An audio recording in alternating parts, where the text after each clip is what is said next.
Aleluia, aleluia, aleluia, aleluia, aleluia, aleluia, aleluia, aleluia.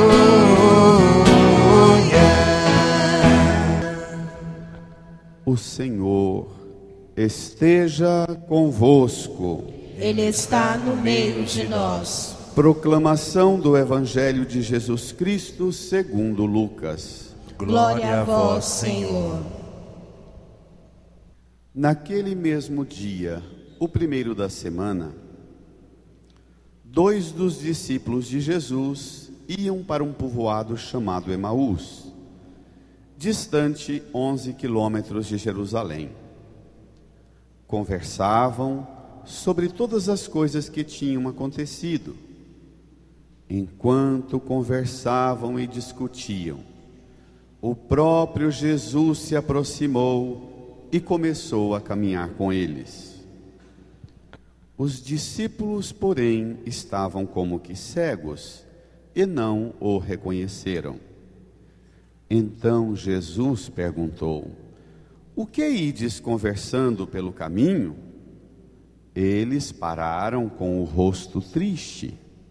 E um deles, chamado Cleofas, lhe disse: tu és o único peregrino em Jerusalém, que não sabe o que lá aconteceu nesses últimos dias? Ele perguntou: o que foi? Os discípulos responderam: o que aconteceu com Jesus, o Nazareno, que foi um profeta poderoso em obras e palavras, diante de Deus e diante de todo o povo. Nossos sumos sacerdotes e nossos chefes o entregaram para ser condenado à morte e o crucificaram. Nós esperávamos que ele fosse libertar Israel, mas apesar de tudo isso, já faz 3 dias que todas essas coisas aconteceram. É verdade que algumas mulheres do nosso grupo nos deram um susto. Elas foram de madrugada ao túmulo e não encontraram o corpo dele. Então voltaram, dizendo que tinham visto anjos e que estes afirmaram que Jesus está vivo. Alguns dos nossos foram ao túmulo e encontraram umas coisas como as mulheres tinham dito. A ele, porém, ninguém o viu. Então Jesus lhes disse: como sois sem inteligência e lentos, para crer em tudo o que os profetas falaram. Será que o Cristo não devia sofrer tudo isso para entrar na sua glória? E, começando por Moisés e passando pelos profetas, explicava aos discípulos todas as passagens da Escritura que falavam a respeito dele. Quando chegaram perto do povoado para onde iam, Jesus fez de conta que ia mais adiante. Eles, porém, insistiram com Jesus, dizendo: fica conosco, pois já é tarde, e a noite vem chegando. Jesus entrou para ficar com eles. Quando se sentou à mesa com eles, tomou o pão, abençoou-o, partiu e lhes distribuía. Nisso os olhos dos discípulos se abriram e eles reconheceram Jesus. Jesus, porém, desapareceu da frente deles. Então um disse ao outro: não estava ardendo o nosso coração quando ele nos falava pelo caminho e nos explicava as Escrituras? Naquela mesma hora, eles se levantaram e voltaram para Jerusalém, onde encontraram os 11 reunidos com os outros. E estes confirmaram: realmente, o Senhor ressuscitou e apareceu a Simão. Então os 2 contaram o que tinha acontecido no caminho e como tinham reconhecido Jesus ao partir o pão. Palavra da salvação. Glória a vós, Senhor. Aleluia, Aleluia, aleluia, aleluia. Aleluia, aleluia, aleluia, aleluia.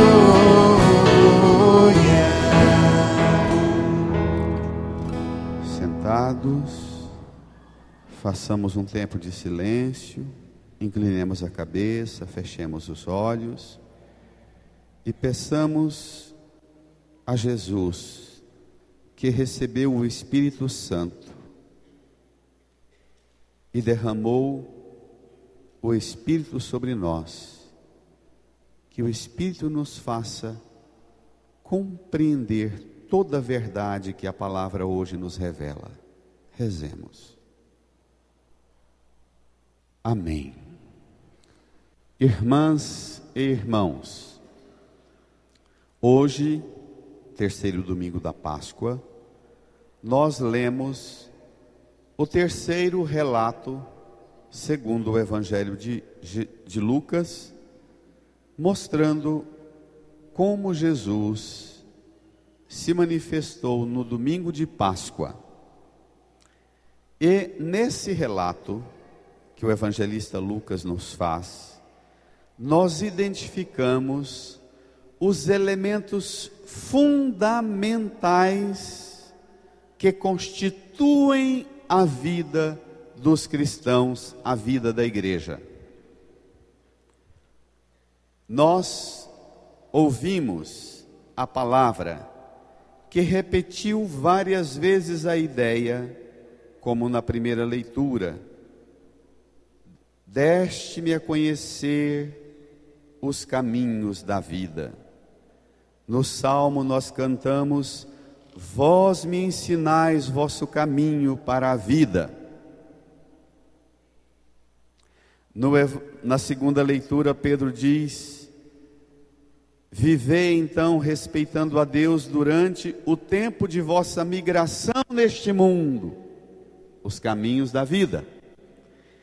E o Evangelho começa falando de dois discípulos do Senhor nos caminhos, não da vida, mas das decepções. Vamos lá? A palavra-chave que percorre as leituras de hoje é caminho. Caminho, segundo o livro dos Atos dos Apóstolos, é um dos primeiros nomes e apelidos que a igreja recebeu. Quando as pessoas iam se referir: eu estou indo para a igreja, as pessoas diziam: eu estou indo para o caminho. Você pertence a qual religião? Eu pertenço ao caminho. É um dos primeiros nomes. A igreja tem muitos nomes: esposa de Cristo, esposa do Cordeiro, não é? A barca, tantos títulos. A esposa de Cristo, mas um dos nomes é caminho. Vamos ver? Lucas, número 9 do seu folheto, Evangelho de Lucas, capítulo 24, versículo 13 a 35. O texto tem uma estrutura muito lógica, muito pedagógica, distribuído em 6 partes. Esse texto tem uma espécie de 6 degraus, que você vai subindo. Você caminha 6 degraus e no 7º você enxerga a obra que Cristo deixou. É muito interessante. Vamos lá? Naquele mesmo dia, o primeiro da semana, que significa domingo atrasado, domingo de Páscoa. Vamos ver? Todos juntos? 2 dos discípulos de Jesus iam para um povoado chamado Emaús, distante 11 quilômetros de Jerusalém. Continua. Conversavam sobre todas as coisas que tinham acontecido. Enquanto conversavam e discutiam, o próprio Jesus se aproximou e começou a caminhar com eles. Espere lá. Dois dos discípulos que não têm no começo do evangelho nome. Depois lá no meio vai dar um nome a um dos discípulos. O outro continua sem nome. São do grupo dos discípulos e não dos 72. Seguramente não do grupo dos 12. Esses discípulos estão indo embora de Jerusalém. Jesus, depois de batizado, foi para o deserto, jejuou 40 dias e 40 noites, sentiu fome e sede, foi tentado por Satanás. Enfrentou e venceu as tentações. E depois disso mudou de Nazaré, da Galileia, para Cafarnaum e iniciou, subindo na barca de Pedro, que ele pediu emprestado a Pedro, iniciou uma grande pregação para o povo que estava na beira do mar da Galileia. No final dessa grande e longa pregação de Jesus, ele chamou Pedro, André, Tiago e João, as 4 primeiras colunas da igreja, fundou lá na beira do lago as colunas da igreja e iniciou um caminho. Nesse caminho que durou 3 anos, Jesus foi chamando até constituir os 12 apóstolos, constituiu os 72 e constituiu, como os evangelhos repetem muitas vezes, numerosas multidões o seguiam. São 3 níveis: os apóstolos, os discípulos e numerosas multidões. Jesus, ao longo desses 3 anos, foi grande, como Pedro fala na primeira leitura, nesse discurso bonito de Pedro. Jesus de Nazaré foi um homem aprovado por Deus, junto de vós, pelos milagres, prodígios, sinais que Deus realizou por meio dele, entre vós. Só que, ao longo desses 3 anos, nos 3 anos, Jesus, por ocasião da Páscoa, ia para Jerusalém, para celebrar a Páscoa. E, na ida para Jerusalém, na última ida, Jesus anunciou 3 vezes que iria morrer, chegar em Jerusalém, ser rejeitado, perseguido, preso, torturado numa cruz, crucificado e morto. E no 3º dia iria ressuscitar. Esse foi o centro da mensagem de Jesus, sua entrega e sua ressurreição. Bom, esses 2 discípulos que estão indo embora, eles pertencem a um grupo que caminhou com Jesus longo tempo, mas que diante dos acontecimentos que se deram em Jerusalém, eles agora na madrugada de domingo, naquele mesmo dia, o primeiro da semana, os discípulos, provavelmente lá pelo meio-dia, 11 da manhã, os discípulos estão indo embora para Emaús, 11 quilômetros de Jerusalém. Lembra que são 11 quilômetros e lá na frente vai ter 11 apóstolos esperando. Entendido? Para cada quilômetro que você anda na sua vida, o Senhor constituiu alguém para te instruir na fé. Para cada lugar que você vai, o Senhor constituiu a igreja para te receber. Os irmãos que estão vindo hoje pela primeira vez, não sei de onde vieram, mas pela primeira vez, onde vai, encontra um lugar para encontrar o Senhor. Entendido? Os discípulos estão indo embora, conversavam e discutiam as coisas que tinham acontecido, todas as coisas que tinham acontecido. Enquanto conversavam e discutiam, indo embora de Jerusalém para Emaús, numa decepção danada, provavelmente, sabe que essa semana eu fiz um exercício, de colocar-me no lugar desses 2 discípulos. Como é que eles relatavam um para o outro as lembranças que mais marcaram durante esse tempo que seguiram Jesus? Você imagina eles relatando como é que foi participar e ver Jesus sendo preso, vendo o julgamento, a condenação, Jesus amarrado, coroado de espinho, despido, Jesus obrigado a carregar a cruz, flagelado. Eles contavam isso e provavelmente repetiam: e aquela cena, não, e aquela hora que ele caiu, quando encontrou Verônica, que enxugou o rosto. É uma memória dos fatos. Mas esses fatos marcaram tanto a esses discípulos, que essa cena trágica e dramática da morte de Jesus na cruz marcou tanto esses discípulos que eles abandonaram a igreja. Irmãs, irmãos, eles ficaram escandalizados com a cruz. Eles perderam a fé em Jesus. Perderam a fé em consequência do escândalo da cruz.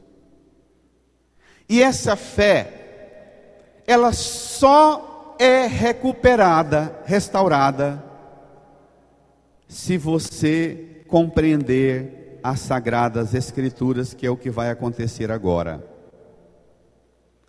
Eles caminham para Emaús, numa decepção danada.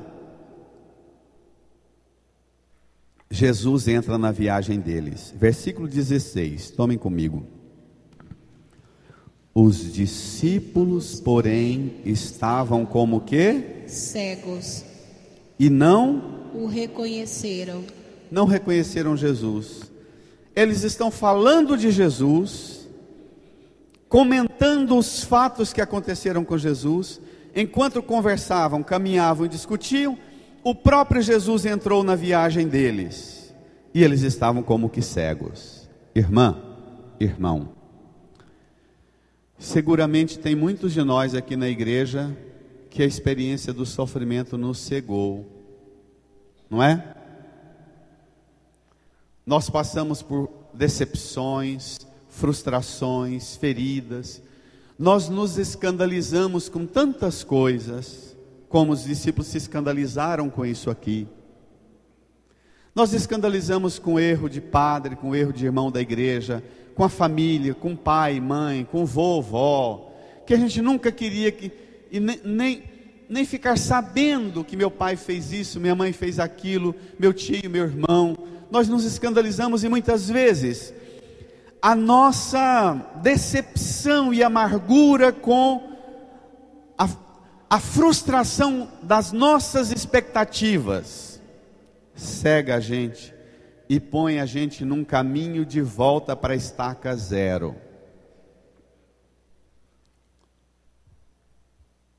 E aí é a hora mais perigosa da nossa vida.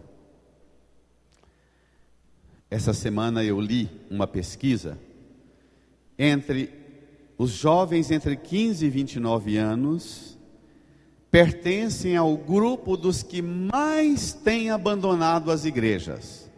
O total de jovens entre 15 e 29 anos que abandonam as igrejas cristãs, escandalizados com o apelo errado dos pregadores, eles são em número muito maior do que a quantidade de gente que entra nas igrejas cristãs, católicas e evangélicas. Uma pesquisa séria.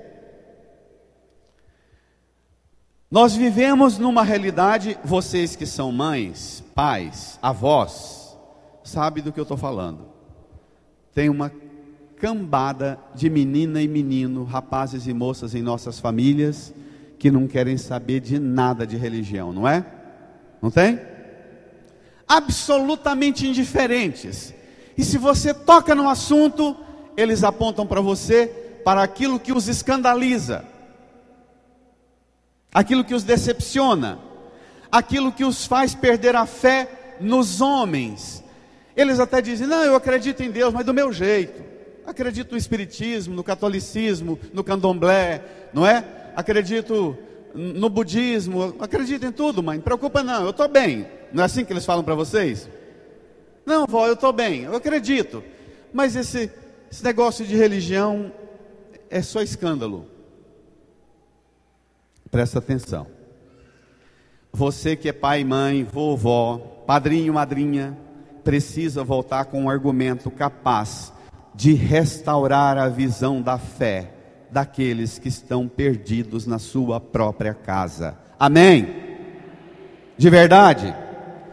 Irmão, se você começar essa obra hoje, peça ao Senhor para te dar um dom sobrenatural, porque o empreendimento que você vai ter que fazer e enfrentar, de restaurar a visão daqueles que perderam a fé nas nossas próprias casas, é um esforço grande demais. Veja, eles estavam como que cegos, não reconhecem Jesus pelo caminho.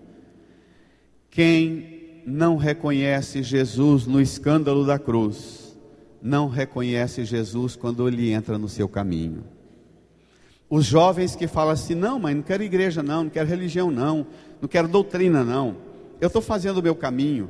Você pode começar a pedir ao Espírito Santo para te ajudar a dizer a esse filho, essa filha, que você pode até ter fé, mas você não vai ser capaz de reconhecer a presença de Deus no seu caminho.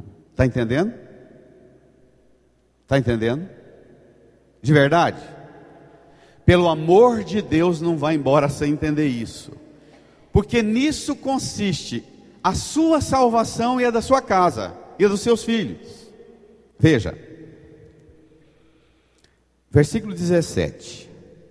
Então Jesus perguntou, leia. O que ides conversando pelo caminho? A pergunta de Jesus é muito interessante. Muitas vezes vocês mães, eu estou falando mães porque a gente vê mais as mães fazerem isso do que os pais. Muitas vezes vocês mães tentam ter um pouquinho de segurança com seus filhos, netos, perguntando, meu filho, minha filha, como é que você está tocando a sua vida nos seus caminhos? Jesus pergunta como uma mãe, filho, filha, o que vocês estão falando sobre o caminho? O que vocês enxergam no caminho? O que vocês falam no caminho? Não tem nada que ofende a gente mais do que alguém que não sabe a causa das dores da gente. Os olhos deles estão cegos, só serão capazes de reconhecer Jesus quando o próprio Jesus os tiver introduzido pelas Escrituras no mistério da sua morte e da sua ressurreição. Quem não compreende a instrução sobre o mistério da morte e ressurreição de Jesus, não reconhece Jesus, ainda que ele ressuscitado apareça no caminho e lhe faça pergunta. Os viajantes entendem Jesus como um peregrino comum da Páscoa, um judeu comum, e eles ficam tão chateados. Preste atenção nos detalhes e na cena, leia comigo. Eles pararam com o rosto triste, e um deles, chamado Cleofas, lhe disse, olha a bronca que eles dão em Jesus. Leia, todo mundo, brada, põe para fora o desabafo dos seus filhos, dos seus netos, o desabafo de pessoas que decepcionaram-se com a igreja, com você, com seu pai, sua mãe, com o vô e a avó. Põe para fora esse desabafo de quem perdeu o encanto com a fé, com o seguimento de Jesus e com a igreja. Diz vigorosamente toda a igreja, vamos? Tu és o único peregrino em Jerusalém que não sabe o que lá aconteceu nesses últimos tempos. Está vendo a bronca? Que raiva, rapaz! Como é que se faz uma pergunta dessas? O que nós estamos conversando pelo caminho? É claro que nós estamos conversando sobre pelo caminho. O que aconteceu? Olha para o rosto para o chão com o rosto triste, tomado de sombria dor. Dá uma bronca. Como é que você diz que não sabe o que lá aconteceu nesses últimos tempos? E Jesus, na maior calma do mundo, calma de ressuscitado, calma de quem venceu a morte, o pecado, o inferno, calma de quem venceu as potências da escravidão do mundo, calma de quem é Senhor de tudo, na maior doçura. Versículo 19. Jesus, ele perguntou, leia. O que foi? Os discípulos responderam. O que aconteceu com Jesus o Nazareno? Eles continuam em tom de desabafo. Então leia forte em tom de desabafo. Leia. O que aconteceu com Jesus o Nazareno, que foi um profeta poderoso em obras e palavras, diante de Deus e diante de todo o povo. Nossos sumos sacerdotes e nossos chefes o entregaram para ser condenado à morte e o crucificaram. Nós esperávamos que ele fosse libertar Israel. Leia. Mas, apesar de tudo isso, já faz 3 dias que todas essas coisas aconteceram. Está vendo? Eles vão levantando o tom, falando da grandeza de Jesus, levantando o tom. Mãe, eu fui para a igreja, a senhora lembra, eu fui, queria ajudar, participar, eu fui, e vai levantando o tom, e de repente, já faz 3 dias, 3 meses, 3 anos que eu não vejo sinal de nada. Isso existe? Vocês, mães e pais, vô e vó, escutam esse desabafo? Que deixa muitas vezes vocês assim, com nó na garganta, com desespero, querendo só chorar, não é? O que responder para um adolescente, para um filho, que fala: mãe, já faz 3 anos, já faz 10 anos que eu vejo você nessa e não vejo nenhum sinal do ressuscitado, mãe. Alguns até vão para outras igrejas e voltam dizendo para você que se você quebrar a imagem, jogar o terço fora e for para a igreja de lá e pagar o dízimo lá, você vai ter a bênção. Mas é o seu dízimo que vai trazer a bênção, não é o encontro com o ressuscitado. Porque na maioria dessas igrejas o poder está no seu dízimo e no capeta. E o seu dízimo compra o poder de expulsar o capeta. E você fica nisso. Usa o nome de Jesus praticamente em vão. Porque o negócio é falar do poder do capeta e dizer para ficar livre das pragas do capeta, que a sua oferta vai te dar a bênção. O sangue dele, a obra dele, os prodígios, milagres, sinais dele, nada. Não contam nada. Aí, e é claro, quando expulsa o capeta, as pessoas ficam mais impressionadas com o pastor ou com o padre que gritou com o capeta foi embora, do que com Jesus. Não é? E aí o dinheiro que eles pediram, vocês dão. Os viajantes não consideram Jesus como o Senhor. Eles pensam que Jesus era um profeta, da linhagem profeta, daqueles rigorosos interpretadores da Bíblia que queria botar a palavra de Deus em prática, do jeito dos profetas. Os viajantes não fazem outra coisa senão reconhecer Jesus como um profeta e não como Senhor. A esperança dos discípulos foi frustrada por causa das expectativas deles, por causa da condenação pelas autoridades de Israel, por causa da crucifixão. Ainda 3 dias após a cruz, Deus continua não intervindo a favor dos profetas. Irmã, irmão, Jesus reage de uma maneira tão impressionante. Veja comigo. Eles continuam dizendo assim, versículo 22. Leia.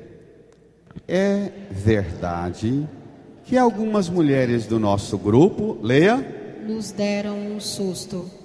Elas foram de madrugada ao túmulo e não encontraram o corpo dele.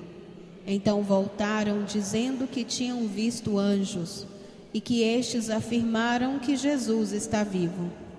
Alguns dos nossos foram ao túmulo e encontraram as coisas como as mulheres tinham dito. A ele, porém, ninguém o viu. Eu conheço muita gente na igreja e também fora da igreja, que você pode conversar o tema que for da fé.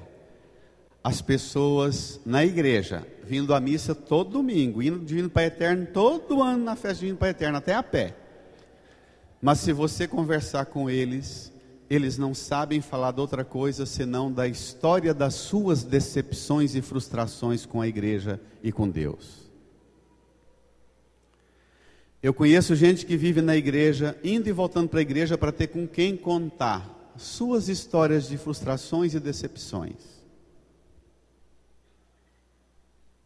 Que vem à missa, escuta a palavra, recebe a Eucaristia e volta para casa para contar lorota das frustrações e decepções.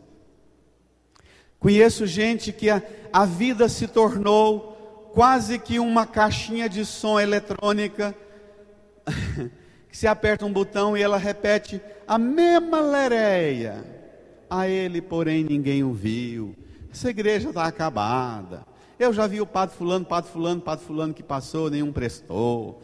Eu já vi tanto erro, eu já vi tanto fracasso. Olha o que está na internet, olha o que saiu na revista tal. Olha, e a pessoa fica relatando as razões para ter decepção, as razões para abandonar a igreja reunida lá em Jerusalém, as razões para ficarem escandalizados. Irmã, irmão, eu tenho dito quase que compulsivamente, quase todos os domingos eu repito uma ideia fixa, que olhe para a cruz, olhe para cá. Quando você olha para a cruz de Jesus, você precisa permitir que a cruz de Jesus ajude você a corrigir suas expectativas. O problema não é a cruz e nem a igreja. O problema é que expectativa você tem de Deus e da fé e que você não permite corrigir. Você quer uma religião, um padre, um pastor que satisfaça e realize as suas expectativas, mas você não quer que a igreja te conduza ao mistério da morte e da gloriosa ressurreição, da luz da Páscoa. Da igreja e de Jesus você quer só uma coisa: que Ele patrocine e financie os seus sonhos e as suas ambições. Isso existe? Existe? Da parte dos jovens então nem se fala. Dizem que a sequência é assim: os jovens estão na igreja católica, vão para uma igreja de crente, ficam empolgados 1 ano para 1 ano e 3 meses. Antes de completar 2 anos, eles já desistiram daquela igreja que entrou e já muda para outra. Da terceira, ele já salta para um esfriamento de não ir mais para nada. Por quê? Porque entra nas igrejas com a ideia fixa. Os discípulos estão aqui, caminharam com Jesus, escutaram Jesus falar, escutaram os ensinamentos, as pregações, viram os milagres, prodígios, sinais de Jesus, mas eles não mudam a mentalidade como Judas. Como Judas, preferem amarrar uma corda no pescoço e de pendurar, mas não muda a minha opinião, não muda os meus sentimentos. Tem um monte de gente se enforcando com a dúvida e com a frustração dentro da igreja, aos pés do altar, diante do Santíssimo. Tem um monte de gente se enforcando com a corda da dúvida e da frustração dentro da igreja. É claro que as maiores vítimas dessa gente machucada e ferida e guiada pela frustração, ou é guiado pelas expectativas erradas, ou é guiado pela frustração das expectativas não satisfeitas. Mas mudar a expectativa e permitir ser conduzido pelo Espírito Santo à glória e à graça que Deus quer, nós não topamos. E como a religião virou mercado, como supermercado, que se não tem nesse supermercado, você vai no outro, mas acha o produto que você quer, não é isso que virou religião? Então todo mundo muda. Jesus dá uma bronca e começa uma doutrina linda. Leia.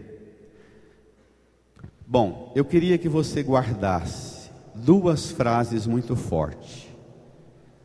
A do primeiro desabafo, que termina assim: já faz 3 dias que todas essas coisas aconteceram. E o outro parágrafo do versículo 24: a ele, porém, ninguém ouviu. Aí tem uma coisa muito séria, que a igreja não é mais lugar onde a gente encontra Jesus. A igreja, até na propaganda do carro de som que as igrejas põem rodando nas ruas: vem aqui ver milagres. Não é vem aqui encontrar-se pessoalmente com o ressuscitado, renovar sua relação e sua aliança com Ele, e retomar seu caminho de fé. Não é isso que propõe. Não é isso? O carro de som passa na rua chamando você para vir receber a bênção que você quer, o milagre que você deseja, o sonho que você idealiza. Não é isso? A ele, porém, ninguém o viu. As pessoas vão na igreja ver padre empolgado, pastor empolgado, campanhas de dinheiro empolgadas, mas a ele, porém, ninguém vê.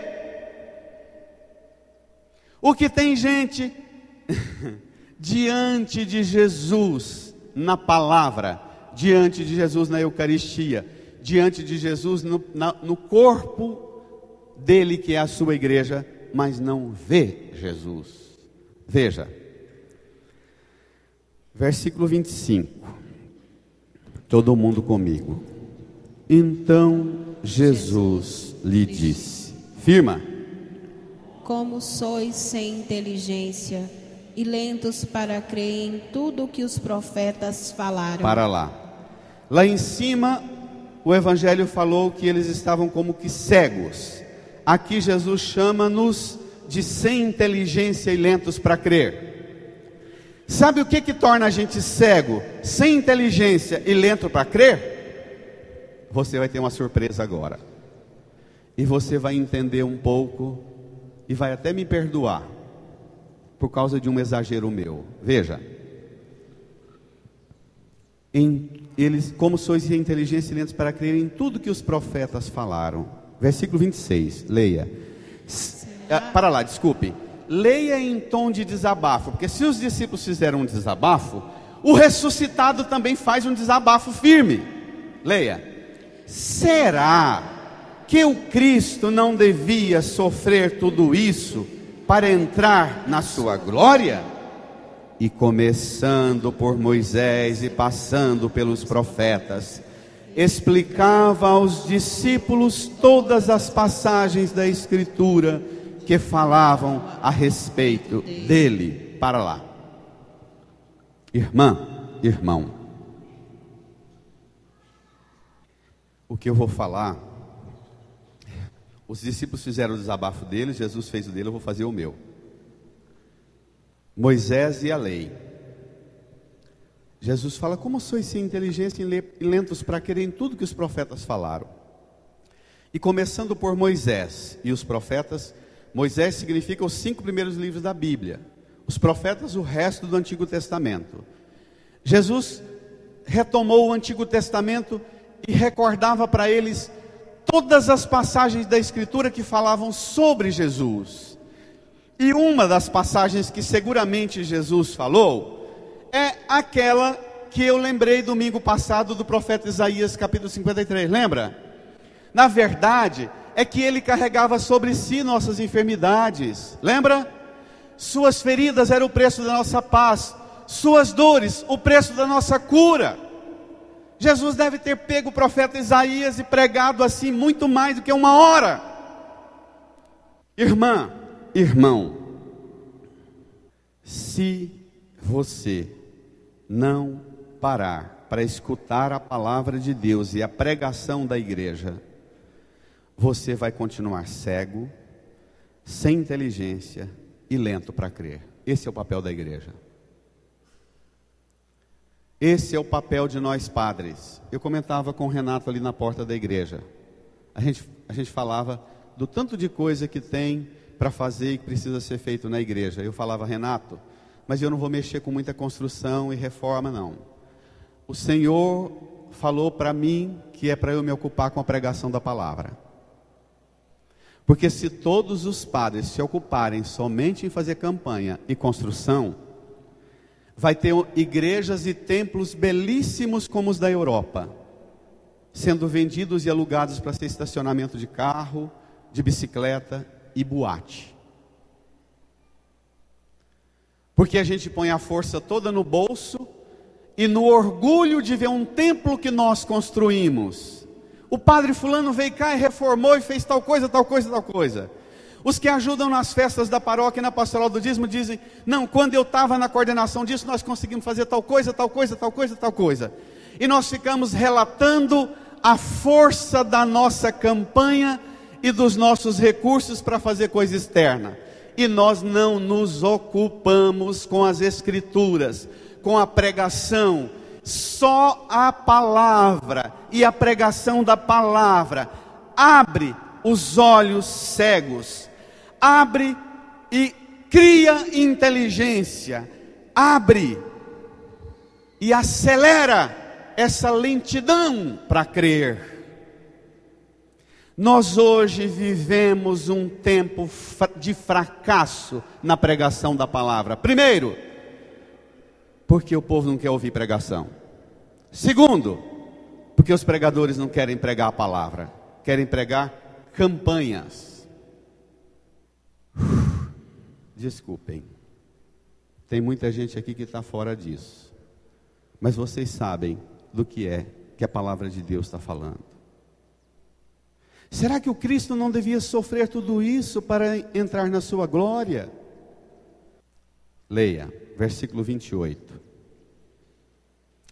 Quando chegaram perto do povoado para onde iam, Jesus fez de conta que ia mais adiante. Isso aqui é ótimo para pregar e ensinar para as crianças. Uma brincadeira de Jesus, não é? Jesus fazendo de conta que vai passar mais adiante. Até agora, eles caminharam com Jesus. Assim que as mulheres voltaram do túmulo, falando que o túmulo estava vazio, os panos dobrados, que os anjos apareceram para elas, e os discípulos foram lá e viram como é que estava, e estava do jeito que as mulheres falaram. A ele, porém, ninguém o viu. Eles começaram a viagem de volta, abandonando a igreja, abandonando a fé. Começaram uma viagem de volta. Vamos retomar nossa vida, vamos abrir uma lojinha e vender tenda, vamos abrir uma loja e vender material de construção, vamos comprar uma chácara para a gente passar fim de semana, que é uma bobagem esse negócio de igreja. Jesus fez de conta que ia mais adiante. Versículo 29, leia. Eles, porém, insistiram com Jesus, dizendo, leia. Fica conosco, pois já é tarde e a noite vem chegando. Irmã, irmão, eu tenho certeza, por experiência própria, que eu e você, cada um de nós, temos hoje para fazer esse desabafo com Jesus. Fica comigo, fica conosco, pois já é tarde. Senhor, a noite vem chegando. Senhor, lá em casa as coisas já já estão no fim do dia. Eu já estou passando dos 50, dos 70, dos 80 e não estou vendo nenhum sinal de esperança e de fé na minha família, nos meus filhos, nos meus netos. Isso existe? Senhor, já é tarde. Eu fiz esse caminho todo com o Senhor, escutei a pregação toda, mas está tarde. Fica conosco, a noite vem chegando. Senhor, se está difícil à tarde, e o que é quem sofre depressão? A pior hora do dia é o fim do dia, não é? Quando chega a tarde, dá aquela tristeza que a gente não sabe o nome do diacho da tristeza. Ela toma a gente e dá um pânico em saber que a noite chega e vai ser o trem mais comprido, um tormento, um inferno. Senhor, está tarde lá em casa, está tarde na minha vida, a noite vem chegando, a coisa vai ficar pior, Senhor. Fica conosco. Irmã e irmão, como você hoje pode colocar a mão no seu coração e abrir também e fazer o seu desabafo para Jesus? Senhor, fica conosco, fica comigo, fica na minha casa, entra na minha casa, não continua a viagem não passa adiante não, Senhor, entra aqui, já está tarde aqui em casa, a noite vem chegando, a treva está tomando conta desse lar, desse casamento, dessa família, Senhor, está tarde. Põe a mão no seu coração, feche os olhos, diga para o Senhor, o que é que você percebe na sua casa, na sua vida, que já é tarde e que a noite vem chegando. Desabafa também com o Senhor. Quais são as realidades e situações na sua casa que tomam você numa tristeza tão grande de ver esse fim do dia chegar, essa esperança acabar, essa alegria acabar, a luz desaparecer e a noite escura chegar? Fala para o Senhor, fica conosco, já é tarde, a noite chega, eu não vou dar conta dessa escuridão, Senhor. Meus filhos, meus netos, esposa, o esposo, minha família, meus amigos, eu não estou dando conta mais de sinal de luz nenhum para eles, Senhor. Já é tarde.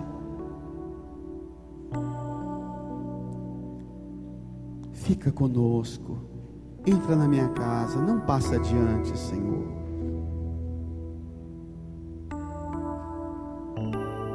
Amém. Tome comigo o texto, versículo 27. Não, versículo 30, todos juntos. Quando se sentou à mesa com eles, tomou o pão, abençoou, partiu e lhes distribuía. O que é isso? A celebração, a liturgia eucarística. Eles tiveram com Jesus a liturgia da palavra, não foi? Que começou com o quê? Começou com um ato penitencial, começou com eles falando dos seus fracassos, não foi? Não foi? Começou a gente apresentando ao Senhor a secura da nossa alma e a gente recebendo a água abençoada para recuperar o vigor, não foi? E depois a liturgia da palavra que nós estamos nela, a pregação que é difícil, que às vezes cansa vocês, é uma viagem pesada, e na medida que a pregação vai sendo feita, parece que as coisas que estão nos ombros vão ficando mais pesadas ainda, e de repente quando você pensa assim, a noite chegou, não dou conta mais, é a hora da liturgia eucarística, é hora de Jesus tomar a direção, tomar o pão, olhar para os céus, dar graças, partiu, distribuiu. Mas quando Jesus faz isso, aí se opera a cura da cegueira, a cura da inteligência, a cura da lentidão para crer. Leiamos 31. Nisso os olhos dos discípulos se abriram e eles reconheceram Jesus. Jesus, porém, desapareceu da frente deles. Para lá. Essa cena da última ceia faz encontrar o ressuscitado, porque foi feito um caminho da liturgia da palavra.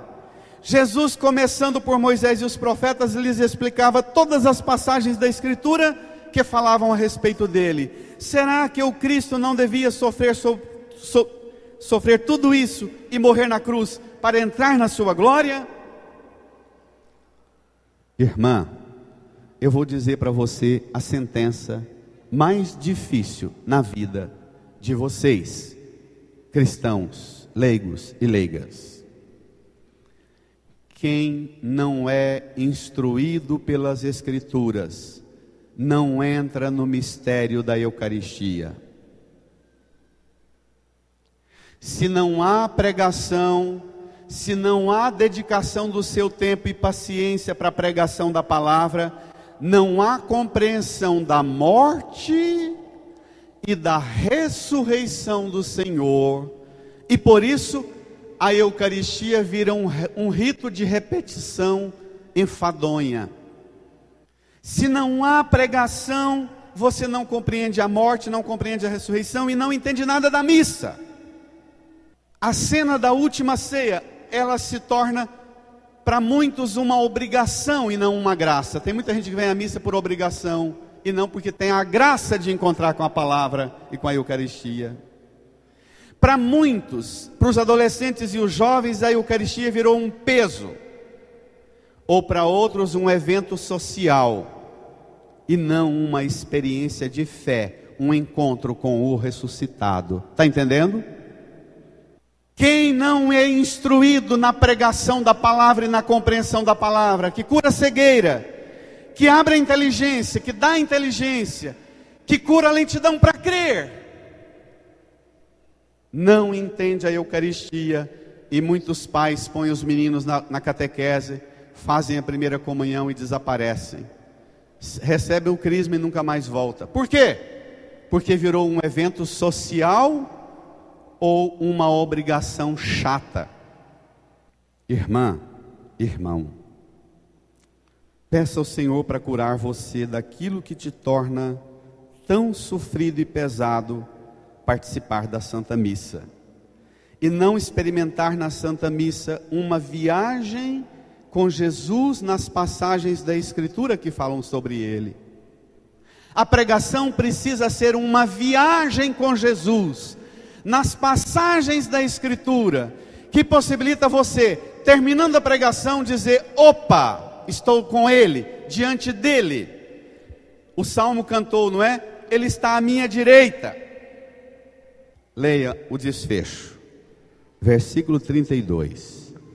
Bom, quando eles reconhecem Jesus no pão partido, Jesus desaparece. Por quê? Porque se você tem a Eucaristia e a palavra e a igreja, não precisa da presença dele física, em corpo físico, mas ele pode estar nos símbolos que o significam, o seu corpo e sangue. Versículo 32, leia. Então um disse ao outro, leia.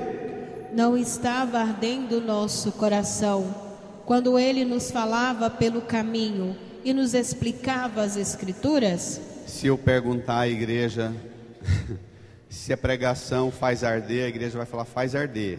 Arder as costas porque o banco está duro, arder as pernas de tanto ficar sentado, arde tudo quanto é trem, mas não arde o coração.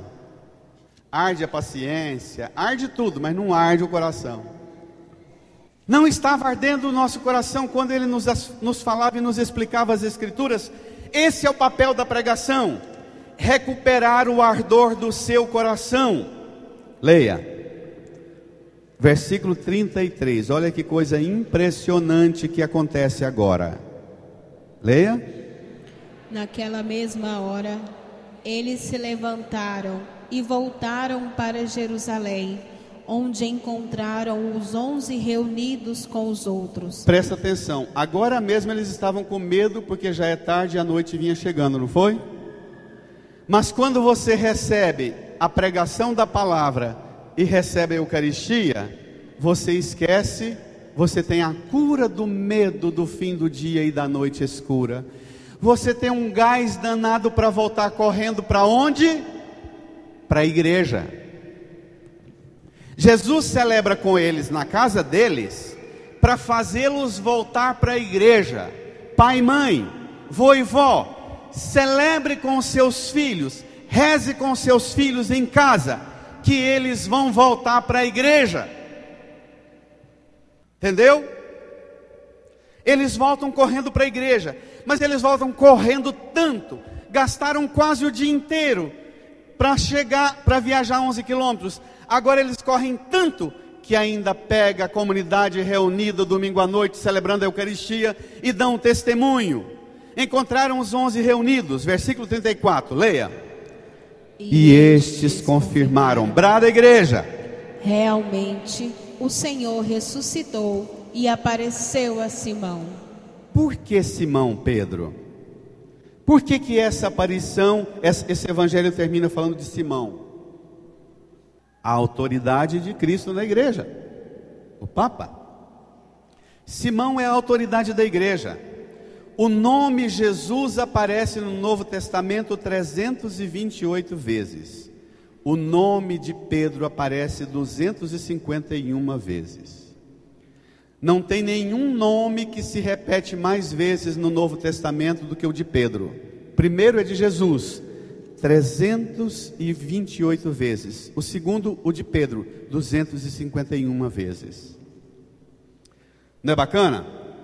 Não é um dado curioso para abrir inteligência? Aí vem esses crentes pregar essa baboseira para os seus filhos e netos, e você fala: você não está usando droga, tá bom.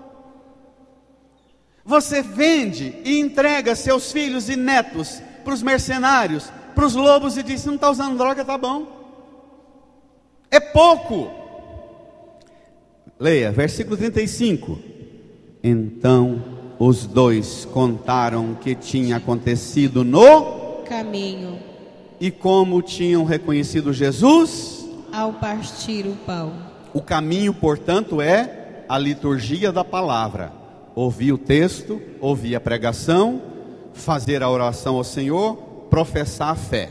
Isso é a liturgia da palavra. E depois, a liturgia eucarística. Esse texto está ensinando a gente a voltar para a Eucaristia, para a celebração da missa, como centro do mistério da paixão, morte e ressurreição do Senhor. O lugar onde você pode encontrar o ressuscitado, vê-lo, arder seu coração, e você encontrar um gás danado, voltar correndo para a igreja, para voltar renovada para a sua casa, dizendo assim: o Papa ontem lá no Egito, diante daquelas duas igrejas que foram explodidas pelos muçulmanos há poucos dias atrás, o Papa disse assim: quando participamos da Eucaristia, nós descobrimos que a salvação de um de nós está ligada à santidade de todos. A minha salvação está ligada à santidade de todos. E a santidade de todos só é santidade se ela opera e ajuda-me na minha salvação. Não é forte? Não é bonito? Irmã, irmão, liturgia da palavra e liturgia eucarística significa encontro com Jesus ressuscitado na sua igreja, na celebração da Eucaristia. Desculpe demorar desse tanto. Seguramente escutar Jesus, todo mundo diria: não, se fosse para escutar Jesus, eu aguentava era a vida inteira, andando com ele pelo caminho, escutava.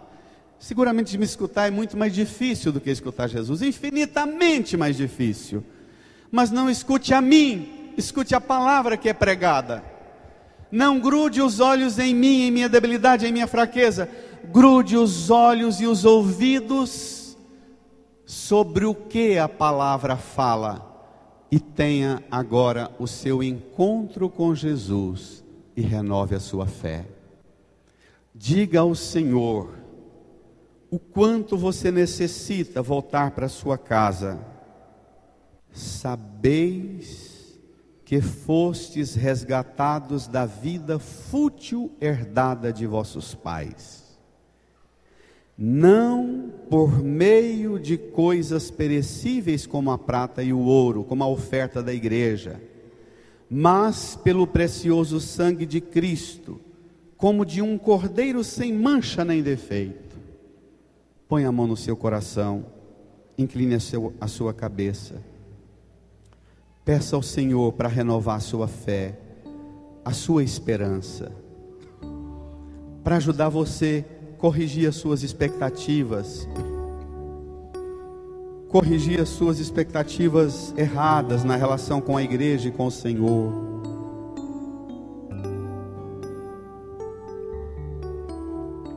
Fale com Ele o quanto você precisa compreender essa palavra, viver essa palavra.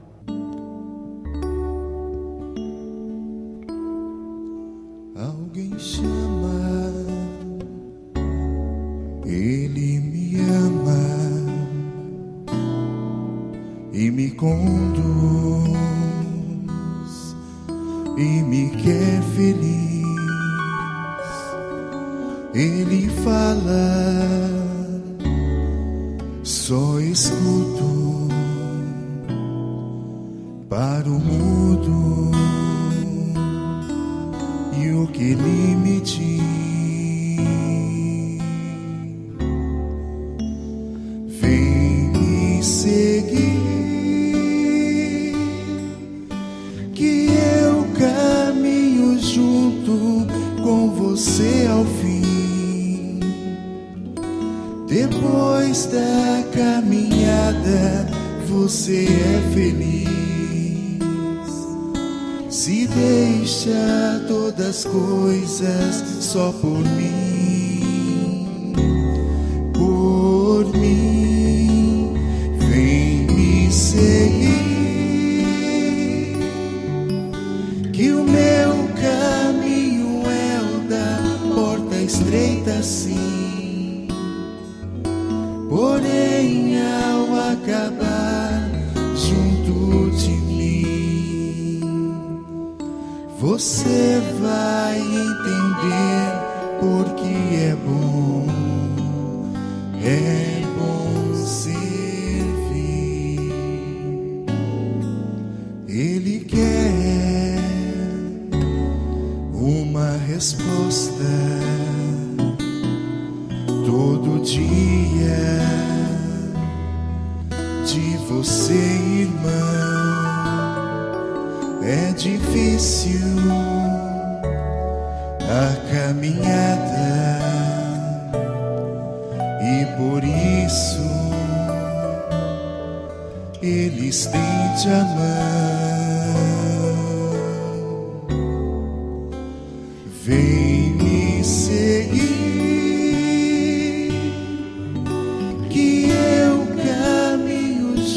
de pé, com você ao fim. Deixe o folheto no banco, levante as mãos para os céus. Se deixa todas as coisas só por mim.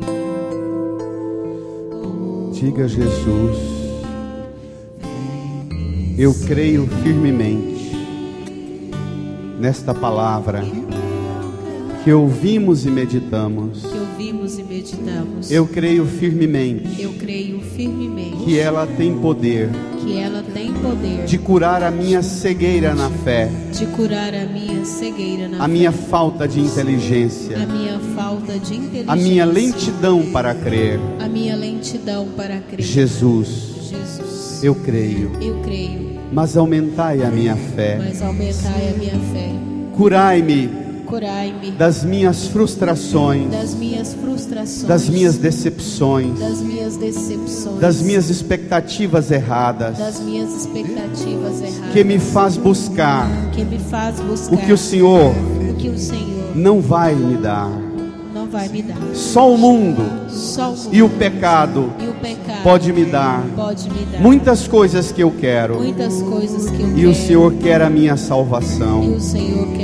Jesus, Jesus. Cure as minhas expectativas erradas Cura as minhas expectativas na erradas. relação com a igreja. Na relação com a igreja. Jesus, Jesus. cure Cure as minhas expectativas as minhas expectativas com relação a mim, com relação a mim, a minha casa, a minha casa, a minha a família. minha família. Põe na minha mente, Põe na minha mente, no meu coração, no meu coração, a esperança a esperança no Senhor, no Senhor, a confiança no a Senhor confiança no Senhor e a aceitação e a aceitação de tudo que o Senhor oferece de tudo que o Senhor oferece para o meu bem, para o meu bem, para a minha para a salvação, minha salvação, para a minha para a santificação. minha santificação. Jesus, eu creio, Eu creio, mas aumentai mas aumentai e renovai e renovai a minha a fé. minha fé.